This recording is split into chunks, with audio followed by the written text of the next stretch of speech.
Celso, helicóptero pousando. Dá o start pro helicóptero da PM. São vários sacos pretos. Tem muita coisa, galera. Muita coisa. Vários sacos pretos.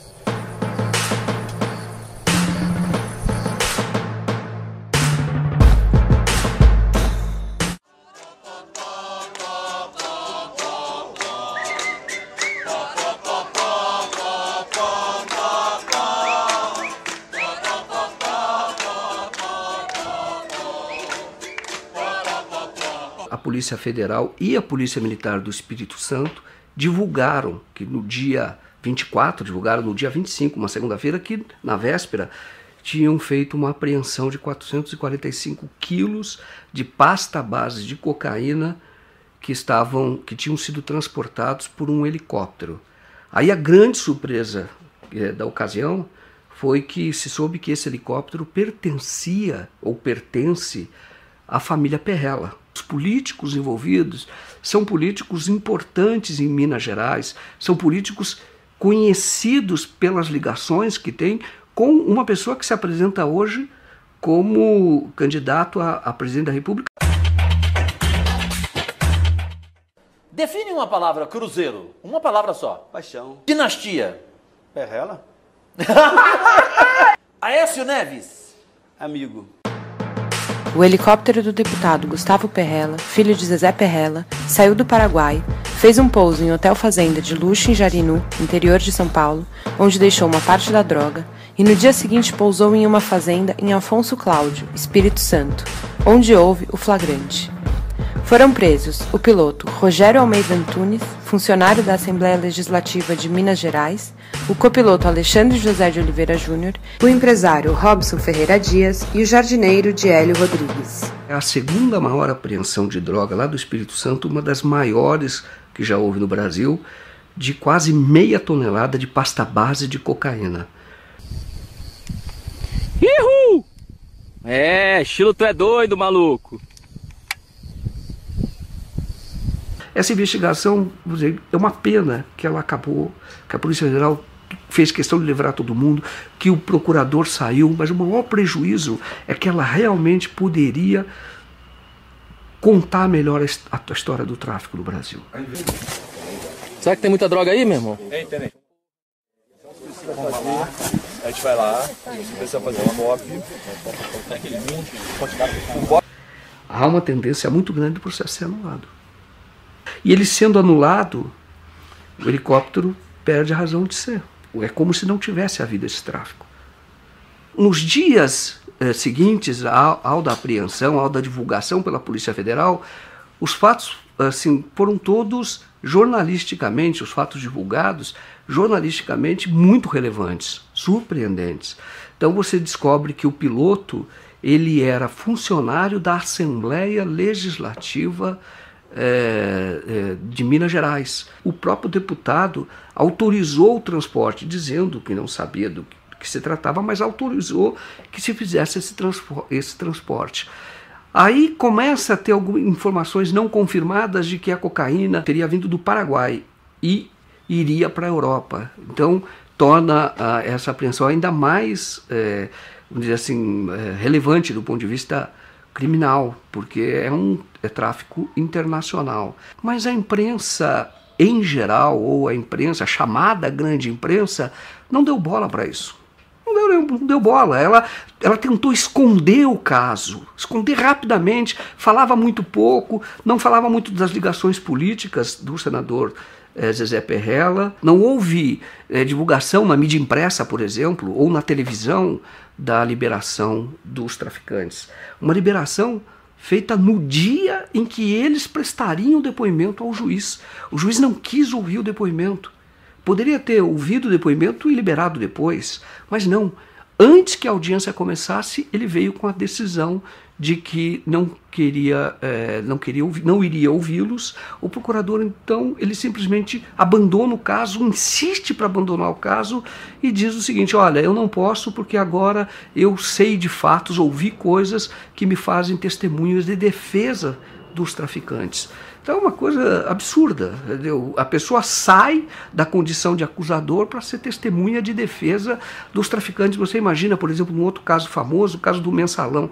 Você imagina o procurador da República, na época, o Gurgel, ou mesmo o anterior, ele simplesmente, depois de iniciada toda a acusação, ele diz, olha, não posso mais, eu agora vou ser testemunha de defesa dos acusados. É um total escândalo. Mostra a disposição do órgão de acusação, aquele que deve fiscalizar, aquele que deve acusar, mostra ele, na verdade, preocupado em livrar a cara das pessoas.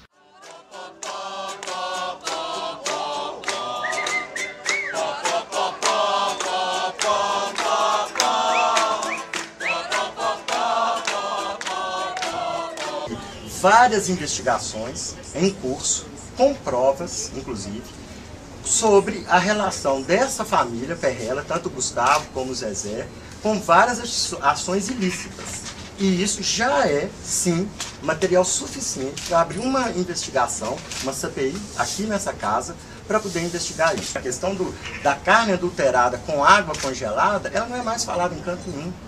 A questão dos 2,5 milhões numa verba estadual dedicada à família, à empresa deles, não é mais falada. Nós temos o medo que essa questão de 450 quilos de cocaína dentro de um helicóptero de um deputado estadual, numa fazenda, num senador, isso cai no esquecimento muito rápido. Uma pessoa que você precisa jogar luzes, entendeu? Porque eu diria, o que se diz no Estado, que ele é financiador das campanhas, grande financiador das campanhas, ele tem casos, processos hoje respondendo no Ministério Público por improbidade administrativa, porque as empresas que ele tem prestam serviços para o governo do Estado a preços superfaturados. Suspeita de irregularidades no enriquecimento do suplente de senador em Minas e presidente do Cruzeiro, Zezé Perrella. O Ministério Público quer saber como ele conseguiu comprar uma fazenda avaliada em 60 milhões de reais. Na propriedade, o Cartola planta e estoca grãos, tem uma floresta de eucalipto, uma fábrica de ração, cria gado e suínos. A sede, ampla e luxuosa, tem piscina e pista de pouso para aviões com até 15 passageiros. Hoje a remuneração bruta de um deputado estadual é de R$23 mil. Perrella ocupou uma cadeira na Assembleia Legislativa de 2006 a 2010. Também foi deputado federal de 99 a 2003. O Ministério Público quer saber de onde veio o dinheiro para o patrimônio se multiplicar tão rápido. O senador Aécio Neves impôs ao ex-presidente Itamar Franco, quando candidato ao Senado, que tivesse como suplente o Zezé Perrella. Consta que o Itamar Franco não queria, mas até para ser eleito foi uma exigência do Aécio. Como é que é a história da fazenda? A minha fazenda fica a 300 e poucos quilômetros. Essa aqui saiu na televisão aí, que a Record mostrou. Na Record? Eu ia sempre de avião, porque eu estou a 40 e poucos quilômetros de 4 cidades, né, por terra. E quando você vai de carro, você tem que atravessar balsas, essas coisas todas. Eu resolvo ir numa cidade do lado lá, que chama Paineiras. Estava eu e meu diretor de futebol. Chegando lá e tomamos umas pinguinhas, né? Evidente. Voltando, fazenda? Cara, eu não achava fazenda nem pro diabo. Cheio Você de eucalipto, dirigindo? entroncamento, eu dirigindo. Tinha uns caras bebendo lá, eu parei. Falei um cara assim, chamei o cara lá, ele veio no carro, falei, você podia me fazer um favor? Onde é que é a fazenda do Zezé Perrella? Ele falou, pô, tá me tirando, Zezé Perrella é você. Falei, eu sei que eu sou eu, caramba, eu não sei onde é que é a minha fazenda. Então, eles são populares em Minas Gerais por conta do envolvimento deles com o futebol profissional, com o Cruzeiro. Eles são conhecidos também, bastante conhecidos, vamos dizer assim, de promotores do Ministério Público, porque já tentaram, vem tentando há muito tempo investigar a família, mas sempre esbarram, os processos não andam, ou pelo menos não andavam até o helicóptero. E em Minas Gerais, eles são conhecidos por terem poder, bastante poder, ameaçar jornalistas. O único jornal que chegou a fazer denúncias contra ele trocou de proprietário, tem um outro proprietário, e o jornal simplesmente não fala mais, nem do caso do helicóptero. É hoje em dia? Exato, é hoje em dia. O seu nome, por exemplo, foi ligado à queda de um helicóptero agora, recentemente, em Minas Gerais, com 400 quilos de cocaína. É uma piada, Está preparado, né, senador? Isso é uma piada. O senhor acredita que acompanhado? Não, ele tem que explicar, até hoje não ouvi nada que, acho que ninguém menos que o vinculasse a essa questão. Temos que dar ele direito de defesa, mas é preciso que isso seja rapidamente esclarecido. O senhor já é... A blindagem em Minas é absoluta, né? Eu costumo dizer que em Minas Gerais, por exemplo, não existe mais a tese de Montesquieu, a separação dos três poderes. Aqui, executivo, legislativo e judiciário se misturaram num só. A gente costuma dizer que isso foi trocado pelo lema dos mosqueteiros, né? Um por todos e todos por um. Se é verdade que não há envolvimento dos proprietários, mas por que esse helicóptero foi usado? Então, o helicóptero, ele acabou sendo, ele é um grande ponto de interrogação. 3 ou 4 dias depois da apreensão, você tem o delegado da Polícia Federal que convoca, que chama a imprensa para dar uma entrevista cujo objetivo era mostrar ou dizer que para a Polícia Federal, o Zezé Perrella, dono, senador dono do helicóptero, o deputado dono do helicóptero, não tinha nenhuma relação com esse caso. Ele veio num papel que não é dele. O papel dele é apurar. É por isso que existe o aparelho policial. O chamado, quando as pessoas que entendem de direito dizem, o chamado contraditório, quando você vai provar que não é bem assim, você vai dar uma versão contraditória, esse é o papel do judiciário, é quando chega ao juiz. Mas até ali, você tem um aparelho policial, o aparelho do Ministério Público, é justamente de acusação. É justamente de buscar, quando vê indícios, buscar elementos para poder acusar. Isso é para proteger a sociedade. Só que não é justo que essas pessoas, nesta fase de indiciamento ou de suspeita, elas sejam presas. Mas, enfim, elas são efetivamente suspeitas. Agora, depois você tem o judiciário, que seria imparcial, que julga ouvindo advogado de defesa e Ministério Público. Neste caso, você parece que só tem defesa. Você não tem acusação. E aí quando se diz que a própria imprensa que tem esse papel, nós ouvimos já que ela é o cão de guarda da sociedade, que ela tem esse papel de fiscalização, ela também não fez, ela também se omitiu. Você tem, por exemplo, uma pessoa do Rio de Janeiro, que é o Robson Ferreira Dias. A polícia disse que ele era um comerciante, assim, menosprezou, como se fosse uma pessoa um laranjão. E não é. Esse era empresário de futebol, também empresário de futebol profissional. E tem muitos bens na cidade dele, em Araruama. Ele fez viagens para negociar a compra da cocaína na Colômbia. Ele fazia os contatos na Europa. O Alexandre tem uma escola de pilotos em Campo de Marte. E aí quando você conhecia o Alexandre, então você vê que o Alexandre era um empresário em ascensão, crescendo muito rápido. Em 3 anos ele não tinha nenhum helicóptero, passou a ter 5, muitos alunos, ele muito ambicioso, muito articulado, muito preparado, muito inteligente, sem nenhuma passagem pela polícia. Ele era maçom, participava de associações de pilotos, ele era um cara respeitado, entendeu? Como empresário, em ascensão. 26 anos e um empresário. Deu entrevista em rede nacional. Alexandre, você é traficante? Não sou traficante. Com toda sombra de dúvida, não sou traficante. Mas você foi buscar cocaína e levou para o Espírito Santo? Negativo, Sr. Joaquim. Fui contratado para fazer um voo do Paraná para o Espírito Santo de produto eletrônico e veterinário. Em momento algum nós tínhamos conhecimento que estávamos transportando cocaína. Nem eu e nem o outro piloto, o Rogério. O senhor acha que foi usado? Com certeza foi usado. Com que objetivo? Olha, eu não sei te dizer, mas eu acredito que qualquer piloto que soubesse que estivesse transportando cocaína não pousaria em nenhum aeroporto controlado. Você entendeu? A gente pousou em Avaré, pousamos em Divinópolis, você entendeu? com conhecimento da carga, se tivéssemos o conhecimento, a gente não pousaria em nenhum aeroporto. Agora, Alexandre, de qualquer forma, pelas fotos que a gente vê, eram tabletes ali de cocaína. Pelo menos vê lá no porta-malas do carro, vê no banco de trás. Isso eles abriram as malas para jogar no carro. Mas quando saiu da aeronave, tanto no vídeo da Polícia Federal, estava tudo em sacos pretos, né? Estava em malas pretas e caixas, né? Então eu acredito que eles rasgaram para jogar no carro, né? Para caber, até porque o volume era... E quando você viu?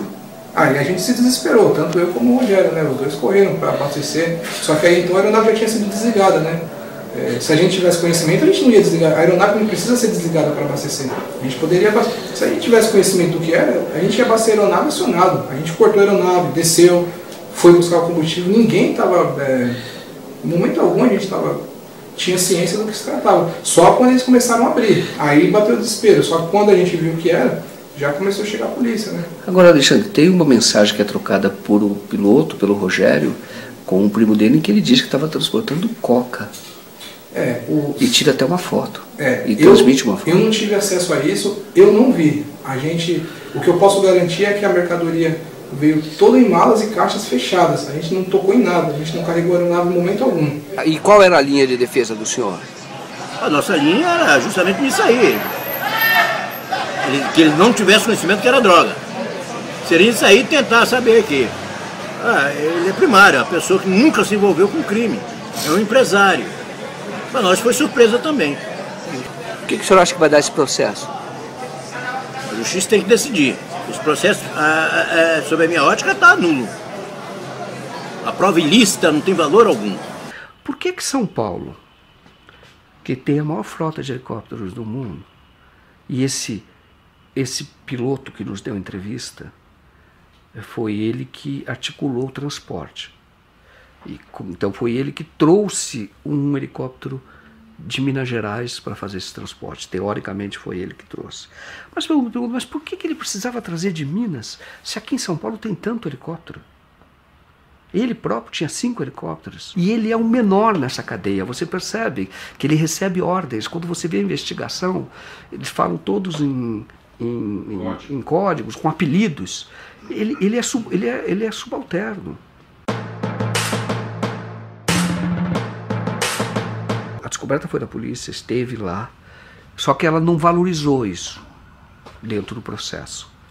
Porque a droga, pela legislação, o próprio território do hotel, por ter guardado a droga, está sujeito até a confisco, assim como o helicóptero. E então são pessoas que são empresários, sem nenhuma passagem, riquíssimos, são donos do hotel. Num Jeep verde, eram 3 homens que vieram até o helicóptero, pegou o Jeep e levou para dentro do hotel. Estavam todos em malas pretas, em sacolas pretas grandes. Foram todas para o hotel. No dia seguinte ele volta lá, pega de novo, só que havia menos sacolas, 3 sacolas a menos. Volta de que horas vocês pararam em Jarinu? Isso, quando veio e descarregou. Do Campo de Marte para Jarinu dá 15 minutos. A gente chegou lá no meio de 15 mais ou menos. Isso quando estava indo, pegando a mercadoria. Exatamente. Mas e quando descarregou a mercadoria, era que horas? Era por volta de umas 4h30, 5 da tarde. De sábado? De sábado. E você sabe quem são as pessoas que pegaram essa droga? Eu não sei quem são as pessoas. A única coisa que foi passada é que ia ter um Jeep e iam ter 3 pessoas para receber. Um Jeep verde e 3 pessoas. Né? Segundo ele, era funcionário dele da 25. Então a gente pousou no Hotel Fazenda, em momento algum a gente pousou no local escondido, pousamos no local. Eu e o Rogério, o piloto, a gente não tinha conhecimento do que estava transportando, a gente sabia apenas que era produto eletrônico e veterinário. Em momento algum a gente desconfiou que era droga. Você acha que os donos dos hotéis sabiam que estava sendo descarregada essa mercadoria lá? Eu não posso afirmar para o senhor, não posso afirmar isso. Até porque eu não conheço os donos do hotel, né? Eu fui contratado pelo rádio e foi a única pessoa que eu tive contato, né? Então quando você vê esse helicóptero, você vê a escola de helicóptero, o cara crescendo muito, o empresário. Você vê outro empresário de futebol do Rio de Janeiro. Aí você vê esse hotel, é grandioso esse hotel. Tem shows do Bruno e Marrone, aquelas coisas bem grandes, sabe? Vai muita gente lá. Entendeu? Aí quando você vê isso, você fala, cara, olha que oportunidade que a gente tem de contar bem a verdadeira história do tráfico. Entendeu? Esse hotel é algo que a gente deve aprofundar, nós como jornalistas devemos aprofundar. Eu fui até um ponto, vou dizer que ainda não fui além porque nós iríamos muito à frente da polícia. E nós não temos os instrumentos para fazer isso. Entendeu? É uma investigação virgem que a gente vai na frente. Totalmente na frente. Porque essas pessoas sequer foram acusadas, sequer foram mencionadas.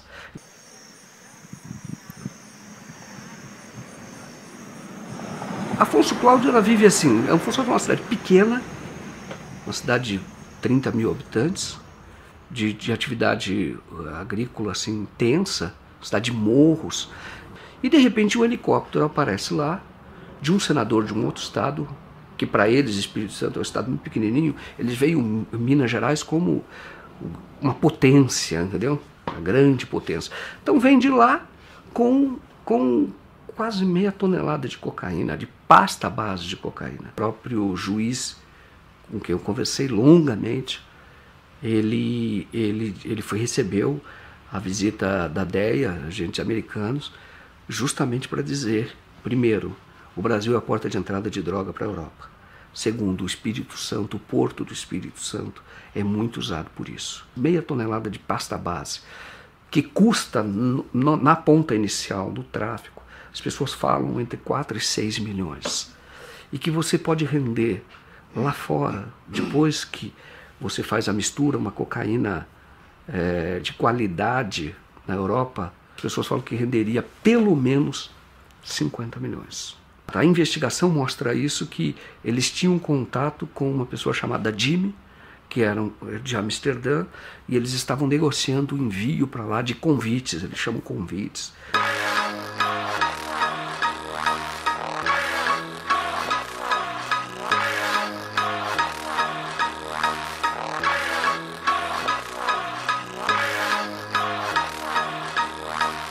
A investigação parou. Os caras foram soltos. Foram soltos sem pagar fiança, sem exigir, por exemplo, tornozeleira, que poderiam ficar em tornozeleira, sem nenhuma obrigação de comparecer mais à justiça. O helicóptero pode ser devolvido para a família Perrella. A droga vai ser queimada, mas ninguém tem certeza que se o que vai ser queimado será a mesma droga. Aí diz, olha, e como é que fica a sociedade? Por que estamos fazendo tudo isso? Agora, impressionante é que se hoje você for em qualquer presídio, feminino sobretudo, a maior parte das pessoas que estão nesses presídios, presos como ratos, assim, de superlotação, a maior parte é por tráfico de drogas. A maior parte. Mas olha que contradição. São as pessoas pegas com meio quilo, às vezes até para consumo próprio, essa é a discussão. Essas estão presas, mas presas por 10 anos, por 12 anos. Entendeu? Arrebentou totalmente. É isso que o Brasil está aprendendo. Então, como é que o senhor, como político, recebeu aquela apreensão de drogas no Espírito Santo? Como é que Minas tem tratado isso? O que nos choca mesmo são as diferenças de tratamento. Nem o piloto, após um flagrante de 445 quilos de pasta base de cocaína, nem o piloto está preso, que foi pego em flagrante. Mas nós temos um jornalista que, por editar matérias que não são do interesse do senador Aécio Neves, está preso há mais de 4 meses, doente, teve infarto, está na enfermaria do hospital, não foi condenado a absolutamente nada, está preso. Nós temos ainda em Minas Gerais, já condenado por 102 anos de cadeia, assassinos e o mandante do assassinato da chacina de Unai, que assassinaram na época 7 sem-terras. Eles já foram condenados a mais de 100 anos de cadeia e estão soltos por habeas corpus, que lhes dá o direito de responder. Aliás, já foram condenados, estão em liberdade para fazer o recurso deles em liberdade, já condenados. Esses conseguiram habeas corpus. E o jornalista não consegue um habeas corpus. Então nós temos aqui presos políticos, nitidamente presos políticos. Aqui está tudo dominado. Tudo é feito em torno do senador Aécio Neves. Virou espécie de imperador. Zezé, a maior torcida de Minas é a do Atlético. Não tem nem comparação, né, Calil? A do Cruzeiro é muito maior. E a camisa mais linda do Brasil também é do Atlético. É isso, rapaz. Azul é azul. Desculpe, mas quer ver eu acabar fácil com essa discussão? Para vocês, quem vai ser o melhor governador da Minas? Anastasia, porque a Anastasia está com a Aécio desde o primeiro dia. E ajudou Minas a crescer, né? Esse caso do Helicoca foi, na verdade, um grande aviso. Olha, o crime compensa. O grande crime compensa no Brasil.